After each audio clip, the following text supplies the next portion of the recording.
Welcome to you, Dr. Darshan. And first question is, why Sri Chitra? Why Sri Chitra for neurosurgery? Why you chose? Because you are getting, I know you, we both were batchmates. You are getting anywhere, AIMS, NIMHANS, PGA, everywhere. Even then you chose Sri Chitra. Why so? Yeah, as I was saying, it's a privilege to be back here. Kishan is doing an extraordinary job running the White Army and helping numerous students. Now, I think you crossed almost 1 lakh in YouTube 1.5. and 50,000. Yeah, 1.5 lakh. See, that's an extraordinary reach which Kishan has achieved with all his busy work as a surgeon himself. So coming to your question, why Sri Chitra? Yes. So a bit of background here. When I started preparing for my neurosurgery entrance, I knew that, yes, I had to be a neurosurgeon. But coming from PGI, my first choice at a nascent level was always to do in PGI itself. Okay. Or to go to AIMS, because everyone comes with that, yes, the brand AIMS. So that was always, actually, I was in my head always.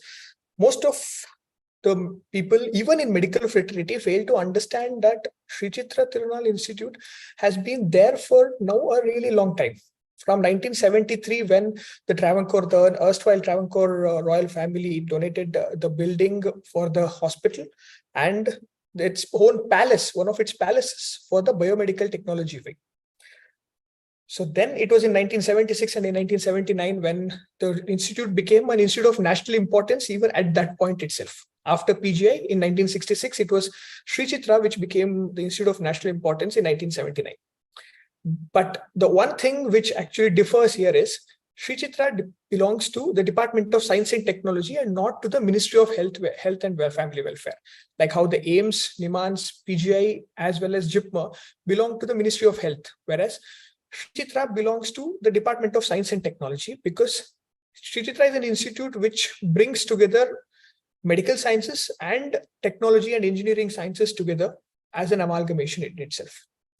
So it was through one of my seniors when I came to know that about Sri Chitra and how the department is run there as a tight-knit family. And hence that after coming to know how exactly the department works, that's when I decided that, okay, this is my place for me to be, because I have been a person who have always voiced my opinion irrespective of whatever the opposite person might think, without offending them, of course, regarding patient care especially.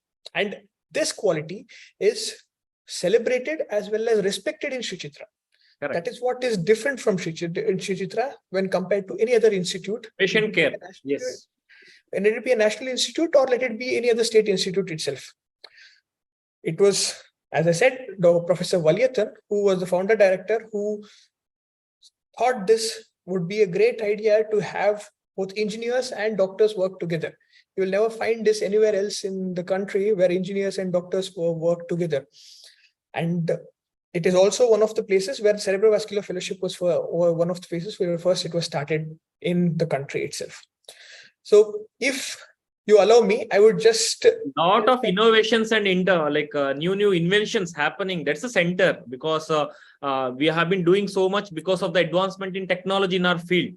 That's because many new inventions of our medical field happening in that particular institution there. So please tell us more about that.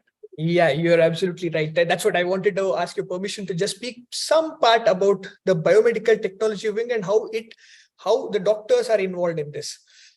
As Kishan is very much interested in cardiac, he knows that the Chitra valve, which was actually discovered here, and the second generation which is coming up here. But I would not dwell more into the cardiac. I would more talk about my field itself, that is the neurosurgery. As we know, in a VP shunt, a ventricular peritoneal shunt is being done for patients with hydrocephalus. Apart from the Chabra shunt, which is there widely used in the country, there was a drain called Seri drain, which was from Chitra, which was used for almost 10 years and almost 25 to 30 lakh units were sold. And that was innovated here with the help of the neurosurgery department as well as the biomedical technology wing. And we are now coming up with a second generation of Seri drain, which will have actually a programmer. Okay. As of now, the programmable shunts industry is dominated by foreign companies. Okay. So when this comes up into the market, it will help enormously the patients, as well as the burr hole which we make in neurosurgery onto the skull. To cover the defect, we make a burr hole button. And those buttons are also with cheap buttons were discovered innovated and patented in Chitra itself from the biomedical technology way. Another important thing for all the young aspirants you should know is from this year, MCH or a DM with PhD has been started in Sri Chitra. This is the first institute to do so. So this is a 5-year course which you can opt for, where you will do your DM in neurology or MCH in neurosurgery, and for 2 years you work extra with IIT Madras in conjunction.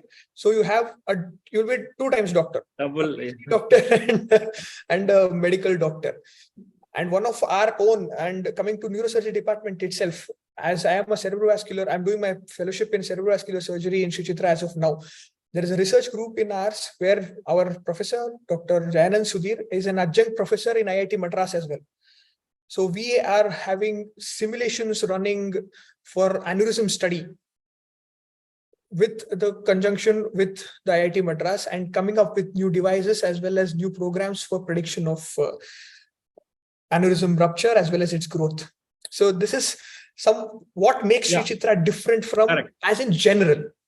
Correct. According to you, to summarize, dear aspirants, Sri Chitra is a combination of both training as well as technology. It's a combination of training, simultaneously research. A lot of importance being given to research, and more than everything, as myself I have experienced, they give a lot of importance for patient care.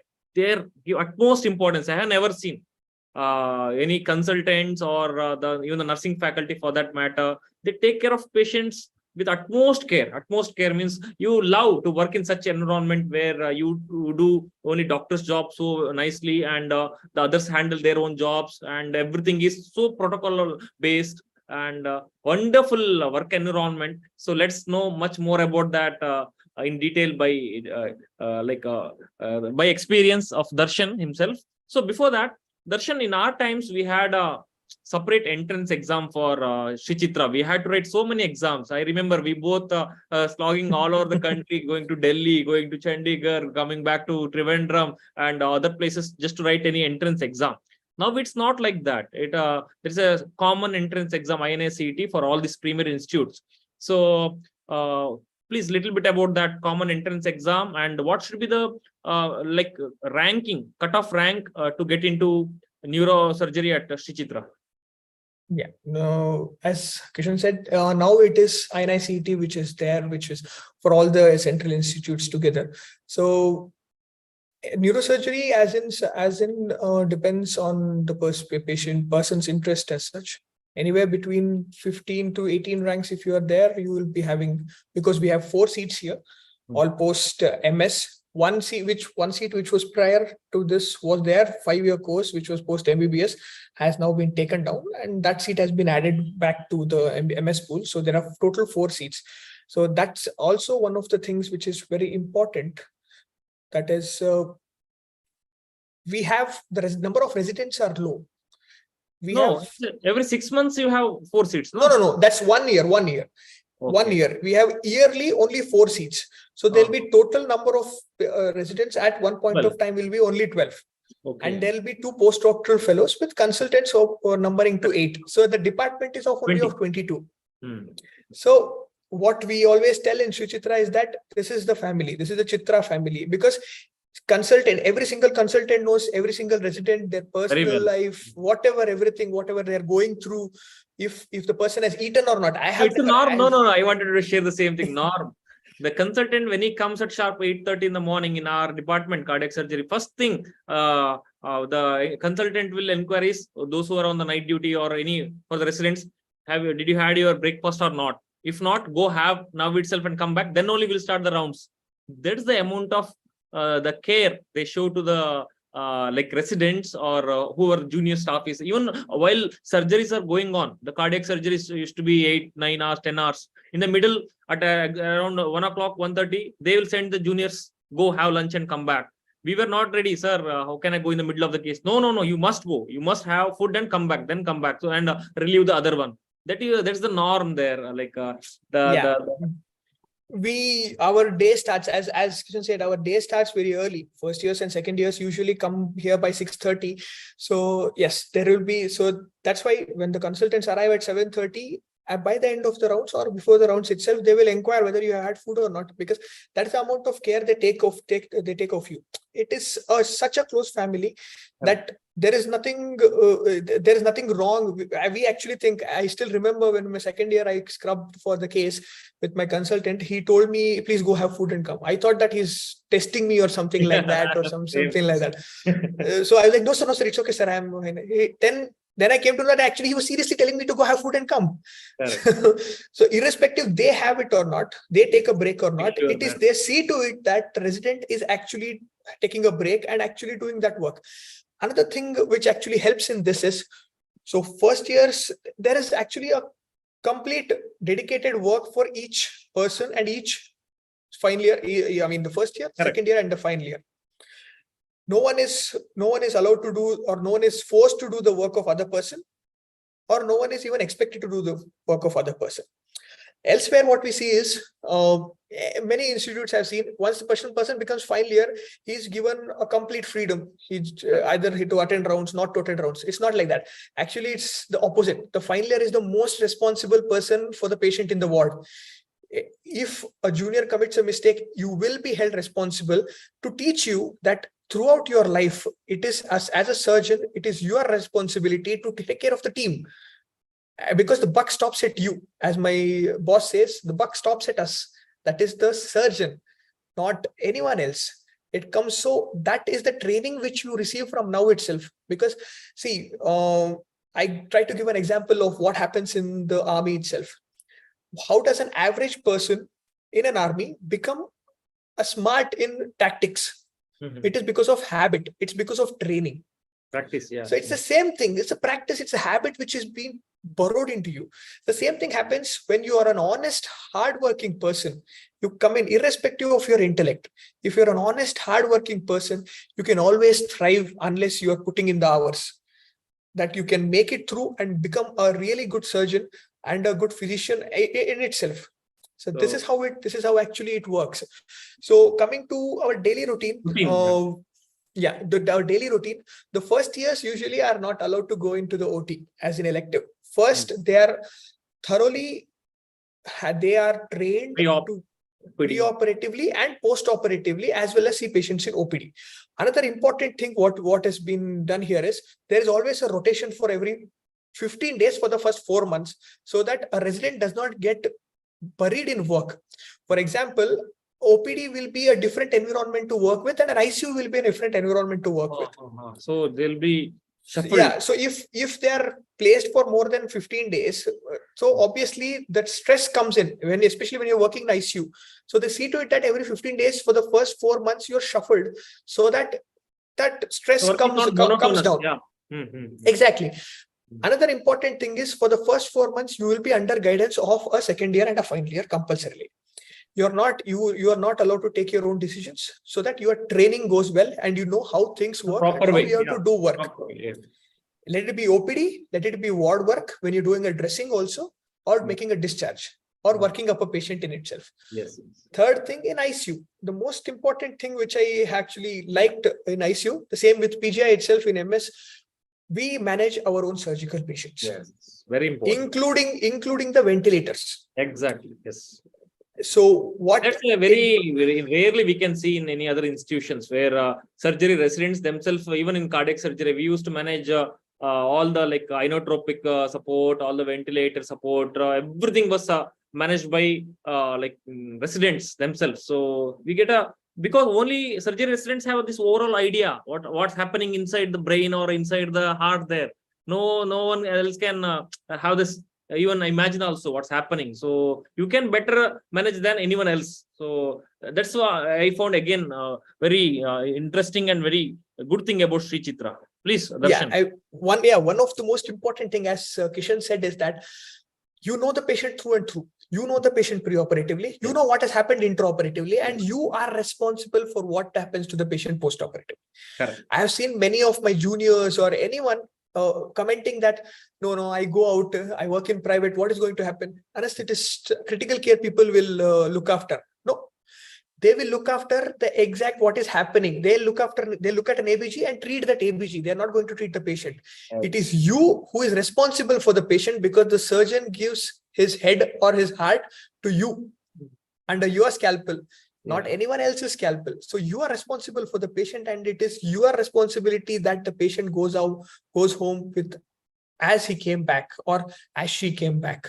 So only surgeon will know the hypotension is because of hypovolemia or bleeding inside there, where there was a boost intraoperatively.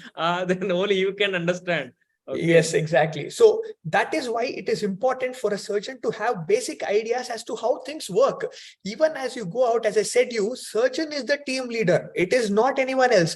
Surgeon is the team leader, and everyone at the time of crisis, everyone looks up to the surgeon to take a stand and take care of the patient. And hence, if you have that confidence, it is very much important. Even Kishan can endorse me in this, that outside they also judge you. Everyone will be standing there to judge you. I'm not talking about the only colleagues.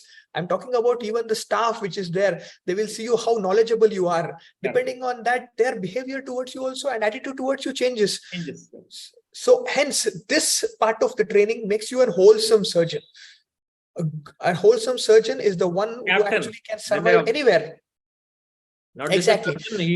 This makes you a captain, because anything goes wrong, you are in a position to tell them, see, it's happened this way, it should be done. You will be trained everything about the anesthesia part, intensivist part, and because you should knowing, if you don't know the things, you cannot dictate the to the others as a leader. So yes, exactly. As a perfect team leader, I should be telling that. And so as a first year, you see the post-operative patients, you take care of their ventilation, you take care of their electrolyte imbalances, because electrolyte imbalances are very frequent and very deleterious for neurosurgical patients. So a fine balance has to be kept. So the third thing which I wanted to tell actually comes important here. We have a very dedicated staff. I have worked in North. I've seen what happens there. We used to take a whole box of vials and syringes in the morning. Why? The first year's job was to take samples, label them, send them through, collect reports. Nothing of those sorts. You just give an order. The nursing staff will take the sample and send it immediately and promptly from the ICU. There is no need for you to run to the biochemistry department or the hematology department to tell that, please give me faster. You just need to pick up the phone and tell them, this sample is coming, I need it fast. The result will be ready within 10 to 15 minutes and everything is online. There is no need for a junior to run down to 2 floors, catch the report and come back to the 4th floor to do it. Just click in your computer. We have a robust computer system, including for OPD. There is no need for you to write. There is no need for you to write. Everything is typing. What it does is it does 2 things. One, it helps you keep updated. Second, it always comes in handy when you're doing research, which I will be speaking in detail in this video. All the patient data is stored already. You need not have to do any separate data management. Yes, excellent. Exactly. So yes, there is cut work where it is always there. Cut work is always there. Paperwork is always there as a first year, but it is to a minimum. It is to a minimum because our consultants, as well as we, as in our seniors, have seen to it that at the end of the day, you learn one thing. At least one thing you learn and go. Let it be anything. Let it be any ICU management. Let it be a scan, a finding in a scan, or how to read a scan, how to interpret a scan. That is a single thing has to be learned. That is the motto of Sri Chitra. One other important thing is, no one is going to degrade you here. We don't have units. We have eight of our consultants. There are no units. All 8 consultants are there in their own. They have their own OPD days. There is no patients, but going to a single consultant. All patients are everyone's. So there is no internal fighting or politics here, as we see in everywhere else. But obviously egos will clash, where this unit wants certain things to be done this way. this unit wants it in another way. That does not happen in Sri Chitra. So you have an advantage of not getting entangled in the politics. First. Second, you get to be trained under every single consultant. So you get to see the good in all consultants. Perfect. And you get to learn from every one of them as to what has to happen and what does not has to happen. So with this knowledge, you go to the second year. What is the responsibility of second year? Second years will first 4 months, 2 of them will go to OT and 2 of them will take care of the juniors who are there in the OPD admissions as well as in ICU and ward. So after 4 months, when the first years are ready to take care of the patients on their own, they also come to the operating room. As a second year, you are usually scrubbed and tagged with the postdoctoral fellow. So you learn your craniotomies from the postdoctoral fellows. You learn all your essential positioning techniques as well as the details and nuances in positioning, because skull is not like abdomen or any other place. You cannot do an exploratory laparotomy. You can't do an exploratory craniotomy and search for things there. We open a small part of the skull, and in that we open a small part of the brain, and you need to navigate inside this to everywhere. So positioning to degrees of about 5 to 6 degrees of turns and rotations are also utmost important to have for the surgery. So that is being learned in the second year. Then you do your craniotomies and everything. With this, you finish your second year, and in the final year, you scrub with the consultant himself. There are no postdoctoral fellows because we don't have trauma here. When Sri Chitra was founded, it was founded on the basis that only pure neurosciences and cardiac sciences will be practiced here. Nothing else, and elective work needs to be done. There has been pressure from everywhere for Sri Chitra to start trauma services, but our teachers have seen to it that we stay in the elective field in itself because of several reasons which they have deemed right, and actually I also deem it right, as I have come across as I had received my advice before coming to Sri Chitra as well. Because a bit of backstory to this, I had after my NEET exam in 2019, I was confused as to whether to take the seat or not. I was getting in one of the premier institutes, that is SCTIMST, Lucknow. So one of my consultants in PGI advised me, please go to SCTIMST because of a single thing.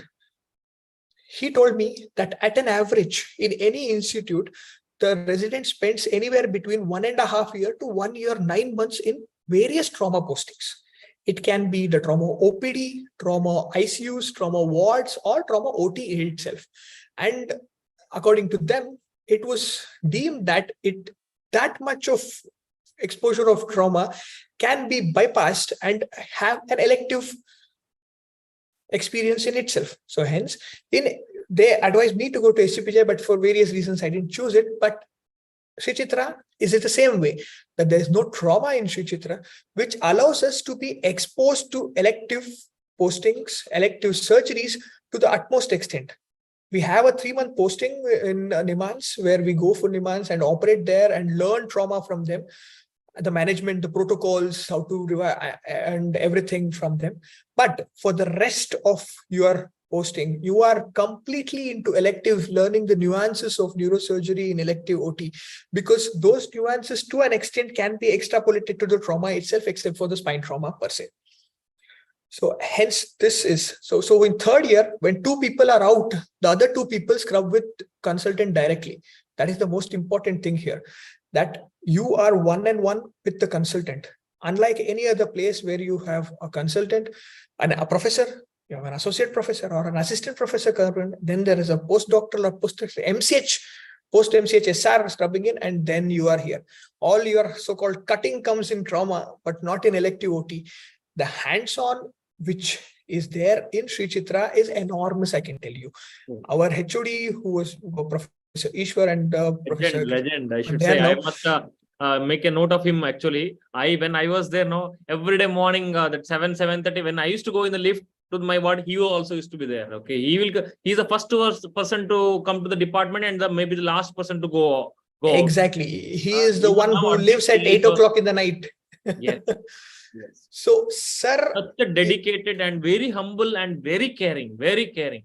He makes sure that even in the lift also, he used to inquire about everyone, whether about the health, food, everything. Even though if we are in cardiac, other residents, even he made sure that he comforts us also. And then only in the morning, such with smile, he will only come and wish everyone. I never seen such a humble and dedicated HOD. Great. You will never see him without a smile on his face ever.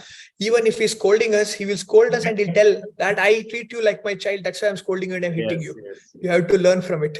Great. So let it be Ishwar sir, Krishna Kumar sir, who is HOD now, George sir, who is head of epilepsy unit here, Dr. Prakash Nair, who is a legend now, almost a doyen in endoscopic surgery in India with his extended endoscopic surgeries.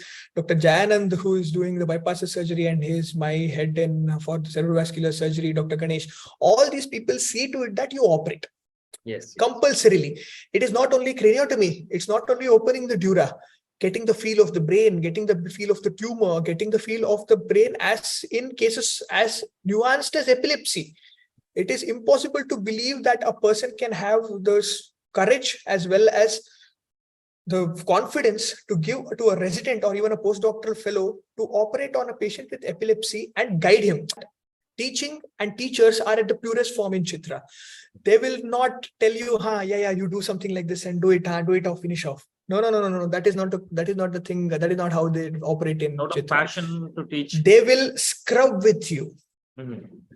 And they will stand with you and they will see each and every step how you are going to operate, and they will guide you in each and every step of yours. Even the operating chances are given in a graded fashion. As you mature in your skills, as they see you maturing in your skills, and then they have a confidence in giving you, and they will stand there. Does not matter how much time. The same procedure, they might take 15 minutes, 20 minutes. But I am taking, or anyone else is taking 45 minutes. They will see to it that they stand there and they teach you every single minute of those 45 minutes, which is remarkable dedication, which I've seen in Sri Chitra, and I've learned, and it has changed my life also and the way I think and I teach my juniors also. Because as surgeons, we have that impulsive thing. Once we have scrubbed that, okay, this fellow is doing something. No, wait, let me do. That impulse is always there in surgeons.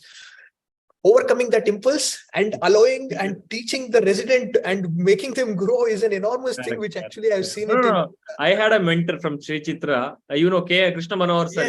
Yes. You will believe it or not, I'm a post-MS surgeon and I'm getting trained under him. He will make, I'm putting the skin sutures, he'll be there.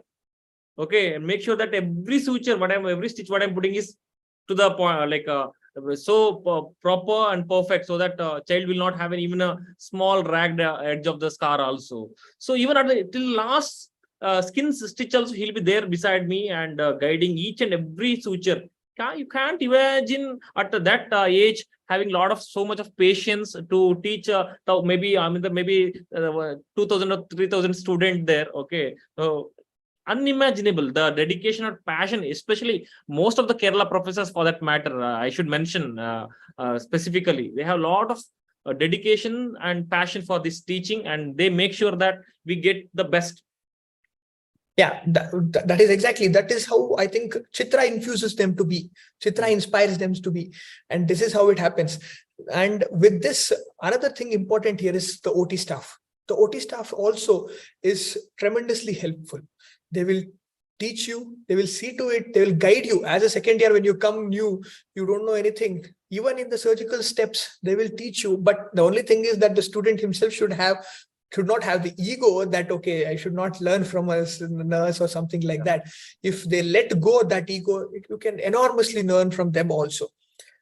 Another most important thing with this is, in our department, it is given utmost importance to academic activities with the surgical activities as well. We have case discussions once a week. We have seminars on Wednesdays, journal club discussions on Thursdays. But the most important comes on Saturdays. We have a neuroradiology class and a neuropathology class, which does not happen in many institutes. What happens here is at 9 o'clock, neurology residents, 3 residents, neurosurgery 3 residents and a radiology resident will each present a case, and it will be discussed among the neurology, neurosurgery and neurology consultants. So you get an overview of, and you learn radiology not only pertaining to your field. It's not only neuroradiology of neurosurgery of tumors you're understanding. You're also understanding the radiology of demyelinating disorders. You're also understanding neuroradiology of congenital storage disorders which affect the central nervous system. Some people might ask, why is it important? Because of your differential diagnosis. I've seen many videos of Chandra Madam in White Army, where she's enormously talking about the importance of neurological examination and differential diagnosis and everything. Mind you, it is very, very, very important for every super specialist also, not only for PG preparation or interns or MS students or MD students, because as they always say, it is how much important it is to know when to operate. It is also important to know when not to operate. So there are a lot of confounding factors in radiology as well as in clinical examination, which you will get, all your doubts will get cleared when you attended these classes. This class goes up almost to 2.5 hours. From 9 to 11:30, nothing. Everyone sits in the auditorium and listens to the neuroradiology classes. Yes. This is there. And then you have a small break. You go have your lunch and everything. Come back at 2 o'clock for neuropathology session. Neuropathology, every Saturday, neuropathologists will identify one particular set of tumors or condition and a complete detailed discussion about the pathology, how it looks, what are the implications of the pathology for post-operative care as well as treatment is discussed in these lessons, in these classes. Last year, we also started having tumor board discussions with the regional cancer center, which is there in our campus, which is there in the medical college campus itself, just next to us, with the pediatric oncology residents as well as the HOD there, where we used to have discussions regarding the patients, pediatric patients, post tumor resection. What is the next step? How are we going to treat them, with conjunction with pathology as well as again radiology department? So what it does is, with every single case discussed, for the resident, the radiology becomes so strong that as a neurosurgeon, you have a command over radiology also, so that you can have a detailed discussion with the radiologist himself to plan the treatment. So that's how you get prepared here. Another important thing is the preoperative workup, which happens here. You finish your OTs, come out, have a cup of tea, have lunch, have dinner, whatever it at the time may be. You take the preoperative case, because preoperative check it's the last check. Whether we are operating for the right case, the right way, and the right thing. So the resident completely examines again, irrespective of whoever has written the case sheet, he examines again and he makes the call to the consultant. And the consultant will take a detailed history and examination with discussion regarding what are your findings, why do you feel so, and also discuss neuroradiology, and will prompt you to make a plan and come back to him. You can make the most rubbish plan, but he will kindle that spirit that yes, you have to make a plan and come to me. It's not that you're going to be spoon-fed.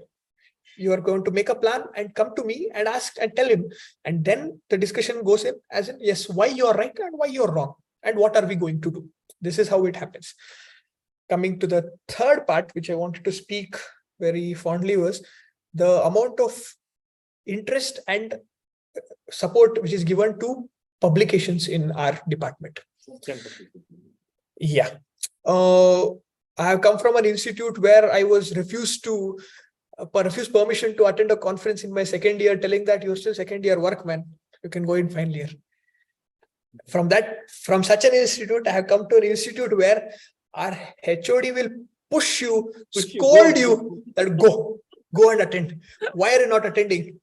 Why are you not attending state conferences? Why are you not attending national conferences? Why are you not attending international conferences? You're pushed, you're beaten to do research, especially for a person who wants to do research. It's an extraordinary place to be in, because as I said, the computer online system, even the oldest data, the file is completely Digitalized, yeah. Digitalized, and it is there for you to see. All You the get data all are the available. data. Yeah. All the data.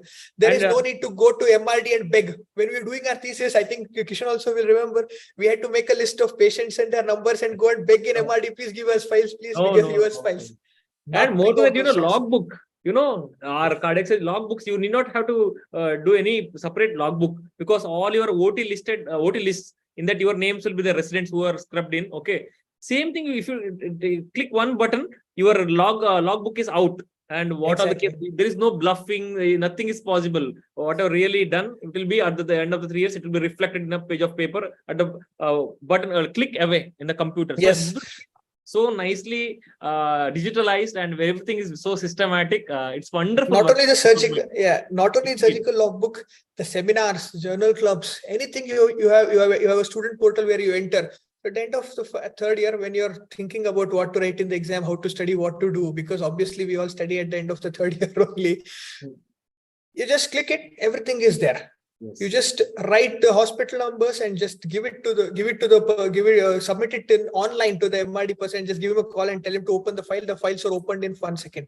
Yes. It's done. Everything is done. So with this background, they have pushed us, all of us, include all the residents, they always push us to do more research, to get more publications, to present papers, to present posters everywhere. That support has been always given in our department to the fullest extent, to the utmost extent. As I said, the BMT wing, the Biomedical Technology wing, is situated almost 11-12 kilometers from here, from the hospital building. But you are posted there for almost 15 days, where you get to know what are all the departments which are working there. What are all the opportunities which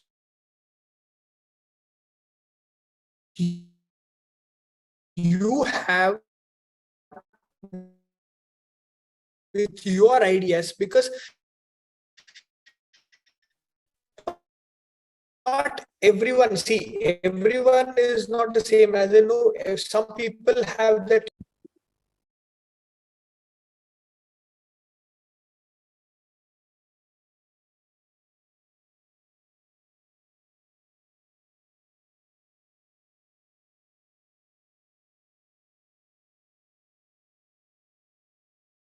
Hello? Darshan, yes, now you're audible. Yeah, I think I lost you. Yeah. As I said, there are many of us, many of the students I know who have ultimate innovativeness in them, uniqueness in them, the thing to innovate. But all these things get clouded because of our surgical work or clinical work or anything. But here, that has been encouraged. You get to go to medical, see all the departments for 50 days. And you get, at the end of 15 days, you get to print an idea where you can tell whatever you think that may be required in your field, what you think can happen and you can do. And you're given permission from the hospital itself, from the department itself, to go and work there and pitch your ideas and even and get into the research facilities as well. So that thing you will not get anywhere else, because the biomedical technology, as I said, the engineering services and the medical services is there only in Chitra, nowhere else in India, as of I know. What are the options now that you have completed the MCH? Now, what are the future options about any further fellowships, like how you are doing, about going abroad or directly straight away starting practice? So what are the future options available, possibilities? Yeah. As I said, we have in our department for that is one cerebrovascular and another one is skull surgery. This year, one seat will be there for anyone to apply. Anyone can apply from any institute, and there'll be an interview based on which you will be selected. That is there for 1 year. Post which, going abroad is always an option. There are many of my seniors who have actually gone, and the professors here will encourage you to go for other fellowships and everywhere, because my seniors who are in AIMS doing fellowships now did in spine fellowships, where those professors here have the contacts and everything. And the Chitra brand is also very well valued. Propel you and go in. As of practice, I would say that if I am allowed to be practice outside, I am confident enough to practice. That's because that is the amount of confidence which my institute and my department and my teachers have given me. Go out and actually do as well as take care of patients by myself. That confidence has been instilled by me. There is no need. I not to be sounding too arrogant or something. No, no, there is. not I at don't all. think there is. I don't think. No, I don't think there is need for me to go to a center where I need to learn new things now. There are basics have been already drilled and instilled in me, with which I have certain amount of confidence, with which this I can build. Because surgery, as you know, is always about building from a good foundation Learning curve.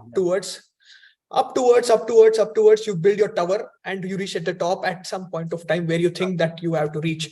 So my foundation from my department has been enormous, has been strong enough for me to go out and practice. And one more thing is about Sri Chitra Neurosurgery is the variety of cases they operate. Yeah. All array, all you name a case in the textbook, they have it and they operate it. Okay. So that is their vast variety of cases. Yeah, coming to that, because epilepsy, just adding one thing, our comprehensive epilepsy center, which is there, is one of the best in India.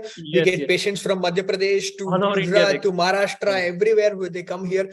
We operate anywhere between 5 to 6 cases of epilepsy, and that is the most important thing, that we are taught every single case how to read how to work up an epilepsy case. Not only the neurologist, even the neurosurgeon is taught how to work up an epilepsy case, how to read an MRI, especially for epilepsy, because it's totally different from what we do it for any lesion or brain tumors or neuro-oncology.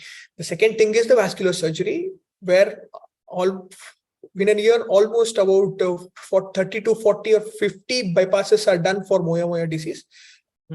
Apart from which there are aneurysms for which bypasses are being done regularly. So these two are the niche things with endoscopy, where not only the normal endoscopy, but the extended endoscopy spectrum, which is there, which has been opened up in our department, which has been appreciated by various departments from India as well. Now, 3-4 doubts by our participants in the YouTube. Sure.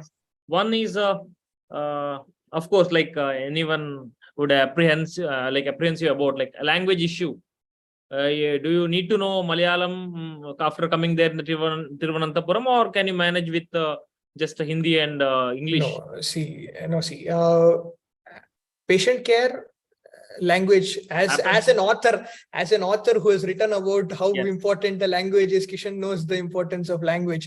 So language is absolutely very respect. For talk with patients, yes, you need to know Malayalam. If you're Tamil, it's also good, because you're almost about 50 to 60% patients who are coming from Tamil Nadu. So you can always relate and do it. So better to learn after you come here. There are least Keralites, the least Malayali students here. The maximum students from Karnataka, from Maharashtra, from Gujarat who come here, they manage Malayalam. As in department, no, there is no need for you to learn. And in neurosurgery, there is minimum patient interaction is there. When compared to others. So you will learn that 10 dialogues or 10 sentences, whatever they routinely asked you in a month or two. Okay, Malayalam is not a very tough language. Okay, and see, your IQ is, if you are taken up neurosurgery, means you are very intelligent. Your IQ is so high. For such a high IQ, learning a new language, that to 10 sentences is not an issue at all. Language should never be a barrier to take any such good institution. You will be repent. Yes. Any field. If you're done MBBS, you're smart enough to learn a language. Yes.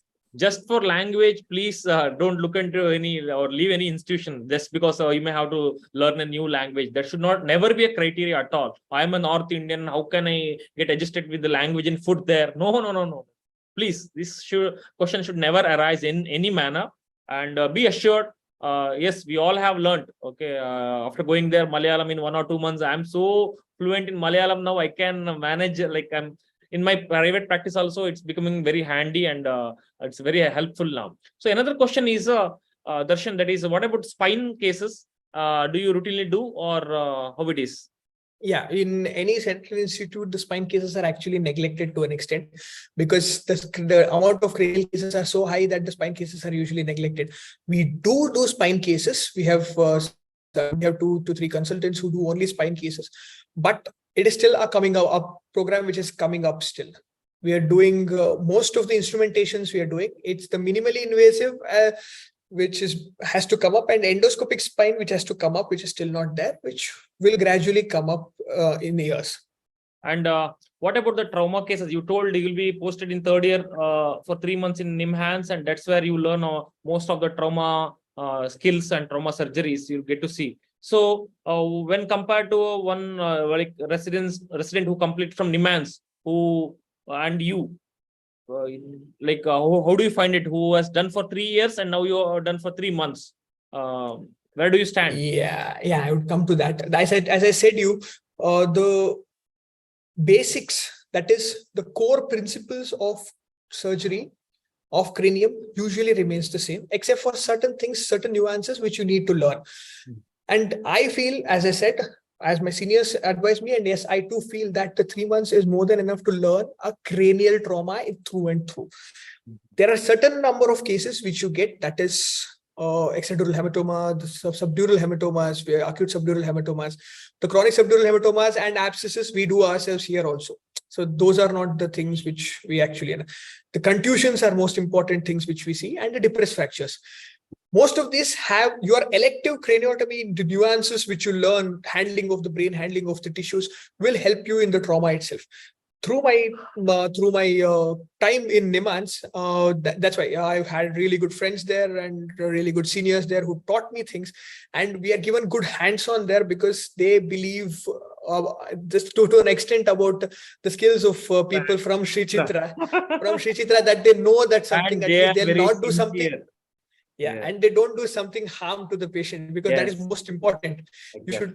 The most important thing is patient care. So that belief they have had in us, and we have been enormously helped by them. But I still feel, except for spine trauma, the cranial trauma, that much is more than enough. And the triage and the ICU care which happens, we ourselves take care of our ICUs here. And in NIMHANS, the ICU is actually taken care by the neuro anesthetists themselves, not by the neurosurgeons, because they are already overloaded by their work.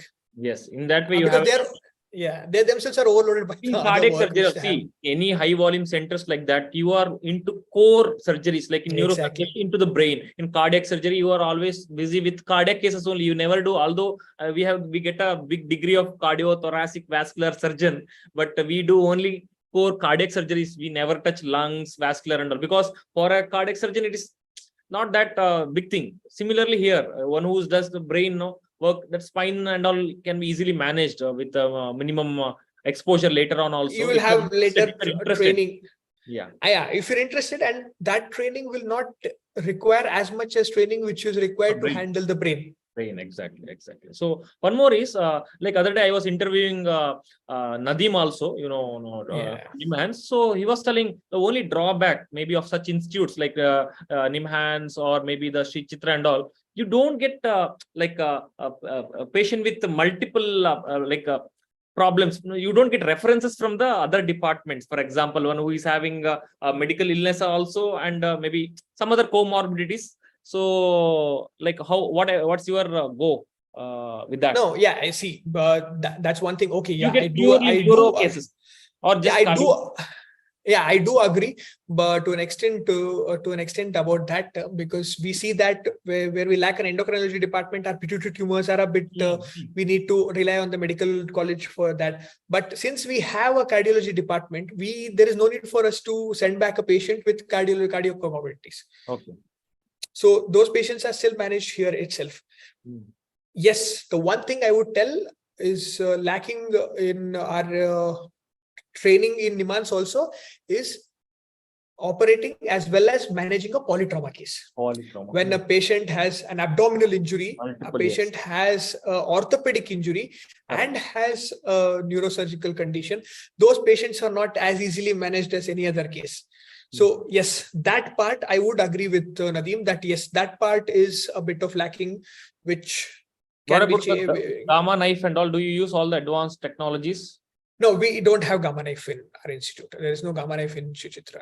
And one more is there is an apprehension for any surgical field for that matter. even holds good for neurosurgery also, whether the neurologists or the interventional radiologists, especially, they are taking away all your cases by doing interventions. So how do you alleviate this anxiety? Yeah, I would, any young neurosurgeon who is aspiring, or he's already taken up neurosurgery or wants to become neurosurgeon, I would tell you one thing. See, a hybrid surgeon is always has an upper hand when compared to anyone else. Learning endovascular surgery for aneurysms or arteriovenous malformations is quite easy and can be achieved after you finished your MCH course itself. Because there is, as far as I know, there is only one institute where neurosurgeons themselves are doing the angiographies and are running the cath lab endovascular, that is the GB Pant. KM, it's come down. KV when has come down. It's only Dr. Daljit Singh, who is the HOD there, who has seen to it that you are trained in endovascular, because they themselves run the endovascular department also. But what I need to stress upon this is there are various courses where you can learn endovascular after your MCH courses, after MCH itself. And one important thing, what I always feel is that, see, you ask a surgeon who wants nose to clip, you ask him what he will tell. Yeah, clipping is the best. You ask a radiologist, he will tell, no, coiling is best. That's always. But you know, but you know what? Who is the best person to tell that? A hybrid surgeon, because he knows clipping, he knows coiling. So he will exactly tell you which aneurysm has to be clipped and which aneurysm has to be coiled. Excellent. So as a surgeon, there is no need to be discouraged now, because you still have an opportunity to learn and get that domain also under your control and your skill and your armamentarium. And Dr. Jamin Gupta is asking you that yes, he is interested in neurosurgery, but he didn't had much of exposure during his MS in neurosurgery OT. He has not seen. So he really doesn't know whether he's really fit for neurosurgery, or it's really interesting, like how it looks fascinating from outside. So how to go about? Yeah, actually, 2-3 of your students also from White Army had contacted me telling that, sir, if you can tell about what was your exposure of neurosurgery in PGI itself. If you get an opportunity in your MS period to go to neurosurgical OT and neurosurgical ICU, please go. These are the two places where you need to see, and these are the places where you will know that whether you are made for it or not. Correct. It's not the OPD, it's not the ward, it's not about reading, studying, nothing.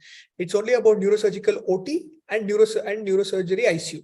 These are the two places where you need to spend some time and understand, because let it come for cardiac surgery or come for neurosurgery, there are long hours. These are the two specialties, very important specialties. And I feel these are the only two super specialties also, because rest everything is covered under general surgery. You have done all the onco surgeries, plastic, everything. But these two, as a MS resident, you don't never touched upon these two things, that is brain and the cardia. These two are, even I have done 100 appendicectomies, but thoracotomy or craniotomy is new to me, even after MS surgery.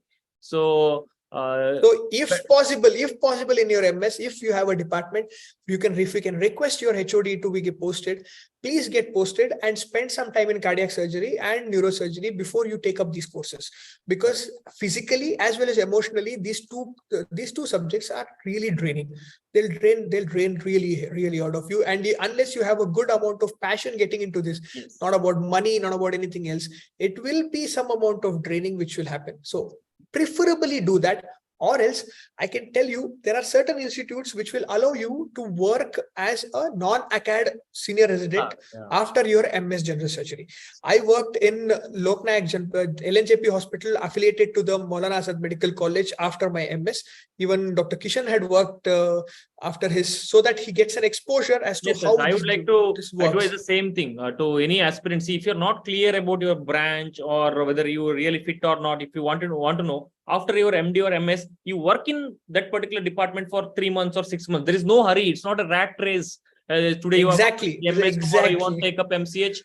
Next 3 years you have to complete MCH, and you want to be it's not a rat race, because next 30 years, 40 years or 50 years, you'll be doing the same one work, that is neurosurgery. So take 1 year gap, or have a 1 year gap to know what really suits you, and work in a nearby neurosurgery center nearby your home, or wherever you like, wherever you get. Work there and know for yourself. whether you are really fitting into the branch there, whether that long hours of standing or like working, whether it's you are fit for that, whether it interests you, okay, that microscopic surgeries, whether really make you excited. So all those things you look for yourself. Don't get fascinated by the outside like world. Okay, oh, Darshan is a big neurosurgeon, I want to be like that. No, that's not the way. You should have get into a feel of it. Then if you think yes you can do it, then only take up, because these two are the branches which will definitely going to check your both physical and mental stamina. Okay, it's not just the passion. So you need to. It is exactly. All these young people, please. I mean, I'm for not sounding old myself. Please don't get into rat race. Don't think that first shot, I have to get this first shot, I have to do this first shot. Please, nothing matters. At the end, what matters after you finished your specialty, super specialty, 3 to 4 years down the line, what matters is, are you happy with what you're doing? Happy with what is it giving you the passion? Is it driving you throughout for working? Because in your home, you will not spend much time. You're going to spend your time in hospital. So that is what has to drive you. Please don't get into this rat races.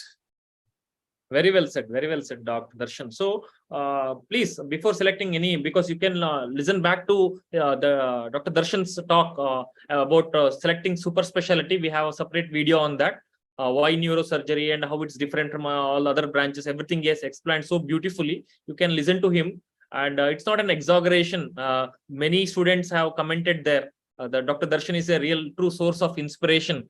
The way he was narrating his own experiencing at Sri Chitra was so tempting. Even like a surgeon like me, he gives a real positive energy, and all straightforward things, because whatever he's telling, I know for myself, and I know him also, his department, everything. So whatever he told was 200% like agreeable, and it's really like one's lifetime experience training at Sri Chitra. And nobody feels like coming out of that institute, because the work environment there is so good, work culture is so good. Everything is like, especially the patient care as well as the residents are also cared very so much by the consultants. So there is no that unnecessary blame game. All those things are not there. And everyone do their work honestly. Nursing staff do their work, and you need not have to do their work. Group D, whoever assigned work is there, whatever is there, that will be taken care so well. And even the climate, food, everything is good in Trivandrum. So it's a good choice if you are really aspiring to take up neurosurgery. And I recommend Sri Chitra is one of the best centers, and you need not have to have a second thought about considering Sri Chitra for neurosurgery.